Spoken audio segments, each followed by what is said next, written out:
Thanks for sitting with me, Ranjeeb. I know it's been a really hectic day with the whole Catalyzing Social Impact forum going on. So appreciate that you snuck out for a short chat with me.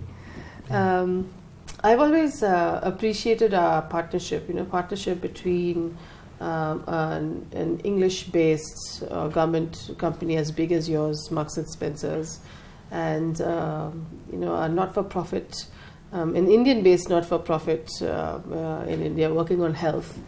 And I just wanted to sit with you and reflect about how unique this partnership is, and although it's we really have nothing in common, it seems that we have a lot of values and vision in common.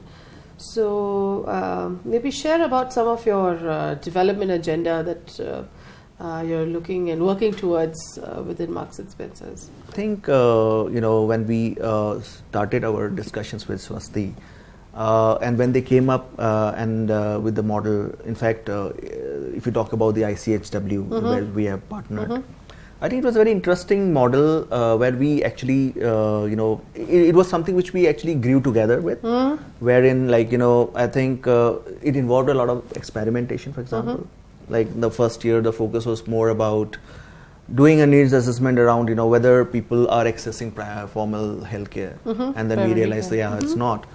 And so what in Marks and Spencer we have done is, again, going back to what we have committed in our goals, is that, anything which we do, of course, the Swasti relationship, the primary relationship in health, it came, from the ambit of our CSR funds, which is like the India, funds.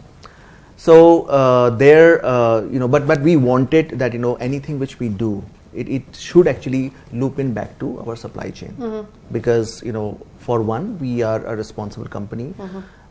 We are responsible for our supply chain, and also there are legal requirements, like for example, Modern Day Slavery Act, which entails an organization to actually be responsible all the way down to the value chain. Right. And in this case, it's cotton. Yeah. So there, when we entered into this relationship, so we thought, okay, when we identified that area where we started the first pilot on ICHW, we also, during our needs assessment, we found there were a lot of migrant workers. Right. And who were there, and then, they were also working in some of our factories. But it's a good thing that, because as a company, what is expected from us, that, okay, it's given that, we take care of our supply chain, but what role are we playing in industry-wide transformation? Right. So these workers, they might be ending up in maybe in the supply chain of other players, or maybe other sectors.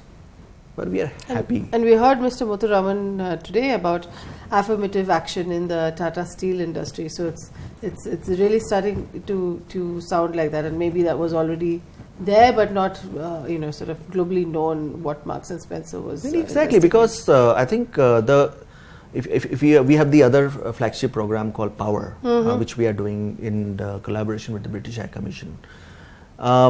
So we of course, I initially did the program with one of the UK-based NGOs, but during a second phase, we also realized that although, when you say affirmative action in India, it's got a very different connotation, right? But it's very different. So looking it from the gender lens, so if I may use the word affirmative action, so that's where again we found opportunities to partner with Swasti because of their previous track record. So that's why we introduced a special module on career progression, for example. Right. Like for example, in the garment sector, looking at South India, you have more women as workers and more men as supervisors. Right. So we thought on one paradigm is that you look at gender-based violence, you talk about a regulatory framework like POSH.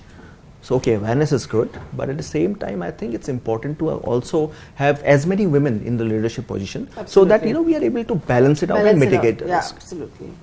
Thank you so much. So from you were talking about safe mobility, modern slavery, health, well-being, and gender equity. So you have a big basket full of work to do, and I really hope more corporates like yourselves form these unique partnerships and move beyond corporate social responsibility because the government mandated to but really bring in like in their DNA of the way they work and really bring about transformation.